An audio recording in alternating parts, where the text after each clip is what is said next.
بسم اللہ الرحمن الرحیم۔ محترم ناظرین السلام علیکم۔ آج میں لے کر آیا ہوں آپ لوگوں کے لیے حضور پاک صلی اللہ تعالی علیہ وآلہ وسلم اور ایک یہودی کا واقعہ، جسے سن کر آپ کا ایمان تو تازہ ہوگا ہی اور ساتھ ہی ساتھ آپ کا دل بھی خوش ہو جائے گا۔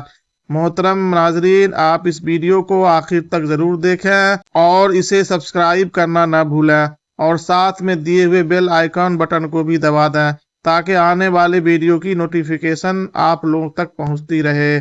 محترم ناظرین، ایک یہودی کو رسول خدا صلی اللہ تعالی علیہ وآلہ وسلم سے چند دینار قرض واپس لینا تھا۔ ایک دن آپ راستے میں جا رہے تھے کہ وہ یہودی آپ کے پاس آیا اور اس نے کہا، جب تک آپ میرا قرض ادا نہیں کریں گے اس وقت تک میں آپ کو یہاں سے نہیں جانے دوں گا۔ نبی اکرم صلی اللہ تعالی علیہ وآلہ وسلم نے فرمایا، اس وقت ادائیگی کے لیے میرے پاس کچھ بھی نہیں ہے۔ یہودی نے کہا، جب تک آپ میرا قرض واپس نہیں دیں گے میں بھی آپ کو یہاں سے جانے نہیں دوں گا۔ آپ نے فرمایا، اگر یہ بات ہے تو میں تیرے ساتھ یہیں بیٹھ جاتا ہوں۔ یہ کہہ کر آپ ان کے ساتھ بیٹھ گئے۔ جیسے جیسے وقت گزرتا گیا آپ کے صحابہ وہاں جمع ہوتے گئے۔ جب انہوں نے یہودی کی یہ جسارت دیکھی تو انہوں نے اس کو سزا دینے کا ارادہ کیا۔ آپ نے اپنے صحابی کو ہر طرح سے سمجھایا کہ تم دور چلے جاؤ۔ حکم رسول کی تحت صحابہ دور چلے گئے۔ سورج لمحہ بہ لمحہ گرم ہو رہا تھا اور اس کی تپش سے آپ کو اذیت پہنچ رہی تھی، یہاں تک کہ آپ کے چہرے اطہر سے پسینہ بہنے لگا۔ اس کے باوجود آپ نے کسی طرح سے غصہ کا اظہار نہ کیا اور کوئی سخت جملہ نہ کہا۔ آپ سارا دن وہیں بیٹھے رہے اور ظہر، عصر اور مغرب اور عشاء کی نماز وہیں پڑھی۔ پھر رات چھا گئی، آپ نے رات بھی وہیں بسر کی اور فجر کی نماز بھی وہیں پڑھی۔ صحابہ یہودی کو ڈرانے دھمکانے لگے۔ آپ نے فرمایا، تم اس سے یہ کیسا سلوک کر رہے ہو؟ صحابہ نے کہا، یا رسول اللہ، اس کی یہ ضرورت کہ آپ کو یرغمال بنا کر اپنے پاس بٹھا لے۔ حضرت صلی اللہ تعالی علیہ وآلہ وسلم نے فرمایا، اللہ نے مجھے اس لیے نہیں بھیجا کہ میں کسی ہم پیمان یا کسی اور پر ظلم کروں۔ جب دن چڑھا تو یہودی نے کلمہ اسلام پڑھتے ہوئے کہا، اشہد ان لا الہ الا اللہ واشہد ان محمدًا عبدہ ورسولہ، میں اپنی دولت کا ایک حصہ راہ خدا میں دیتا ہوں۔ میں نے آپ کو اس لیے نہیں روکا تھا کہ میں آپ کی توہین کروں، اس ذریعے سے میں آپ کے پیمانے صبر کو آزمانا چاہتا تھا، کیونکہ تورات میں نے آپ کی یہ صفت پڑھی ہے، محمد بن عبداللہ مکہ میں پیدا ہوگا اور طیبہ کی طرف ہجرت کرے گا اور سخت مزاج اور بیہودہ گوئی کرنے والا نہ ہوگا اور کوئی جھوٹی بات زبان سے نہیں کہے گا۔ اس طرح سے میں نے آپ کو یہاں رکھ کر اس بات کی تصدیق کی ہے کہ تورات نے بالکل سچ کہا تھا۔ رسول اکرم صلی اللہ تعالی علیہ وآلہ وسلم مبعوث رسالت ہونے کے 3 سال بعد تک خفیہ طور پر دعوت اسلام دیتے رہے۔ اس کے بعد اللہ تعالیٰ نے آپ کو حکم دیا کہ آپ کھل کر اللہ کا پیغام پہنچائیں اور لوگوں کو خدا کی طرف دعوت دیں۔ ایام حج شروع ہوئے تو پورے جزیرہ العرب سے لوگ مکہ کی طرف آنا شروع ہوئے۔ نبی اکرم صلی اللہ تعالی علیہ وآلہ وسلم کوہ صفا پر چڑھے اور اپنے بلند آواز سے فرمایا، لوگوں، میں اللہ کا رسول ہوں، تم اللہ رب العالمین پر ایمان لے آؤ۔ لوگ آپ کی طرف متوجہ ہوئے۔ آپ صفا سے اتر کر مروہ آئے اور وہاں پر بھی آپ نے 3 بار یہی اعلان کیا۔ جب ابو جہل نے حضرت صلی اللہ تعالی علیہ وآلہ وسلم کا یہ اعلان سنا تو اسے سخت غصہ آیا۔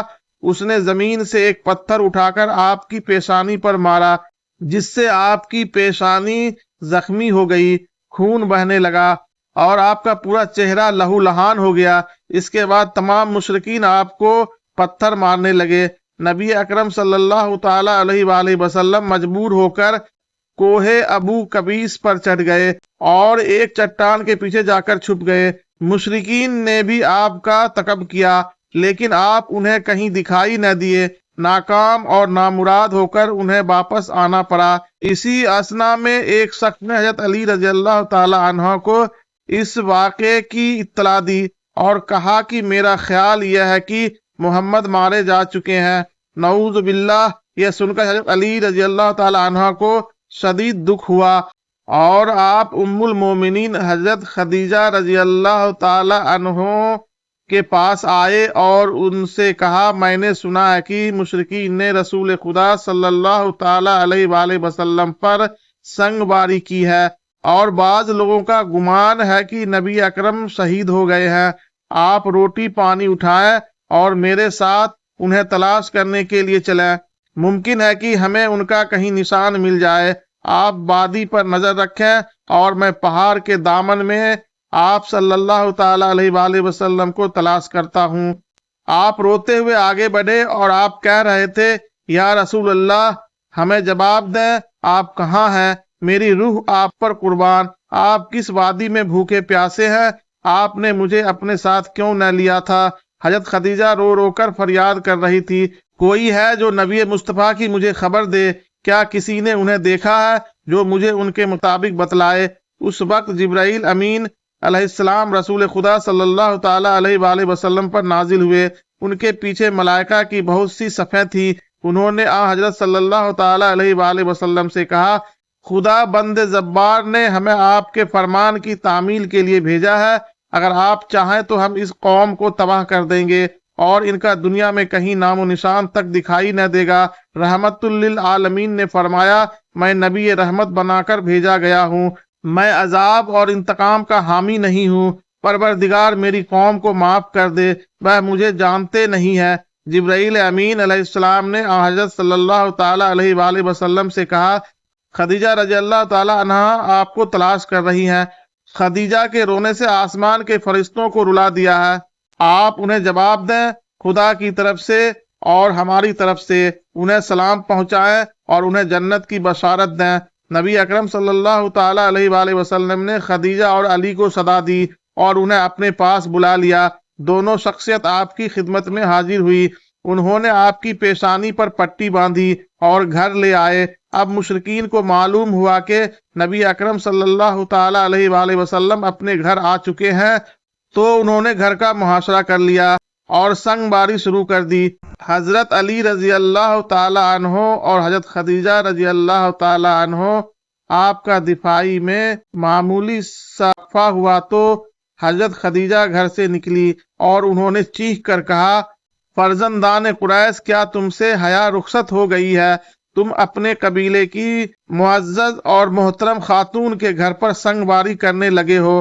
اگر تمہیں خدا کا خوف نہیں ہے تو دوسرے لوگوں کو اپنے اوپر ہنسنے کا موقع نہ دو اور اپنے لیے ہمیشہ کی ذلت اور بدنامی تو نہ خریدو۔ جب مشرکین نے حضرت خدیجہ رضی اللہ تعالی عنہ کی گفتگو سنی تو ندامت کے مارے ان کے سر جھک گئے اور وہ شرمندہ ہو کر اپنے گھروں کو چلے گئے۔ نبی اکرم صلی اللہ تعالی علیہ وآلہ وسلم نے دعوت اسلام کا آغاز ان روح فرسا واقعہ کے ساتھ کیا تھا۔ آپ پر کروڑوں سلام ہو۔ آپ نے لوگوں کو گمراہی اور ضلالت سے بچانے کے لیے قدم در قدم تکالیف اٹھائی اور صدمے برداشت کیے۔ امید کرتا ہوں کہ آپ کو آج کی ویڈیو اچھی لگی ہوگی، اور آپ کو ہماری ویڈیو اچھی لگی ہے تو ویڈیو کو لائک کریں اور مزید اس طرح کی ویڈیو دیکھنے کے لیے ہمارا چینل سبسکرائب کر لیں تاکہ آپ لوگوں تک ہماری آنے والے ویڈیو کی نوٹیفیکیشن ملتی رہے۔ ملتے ہیں اگلے ویڈیو میں، اجازت دیجیے، اللہ حافظ۔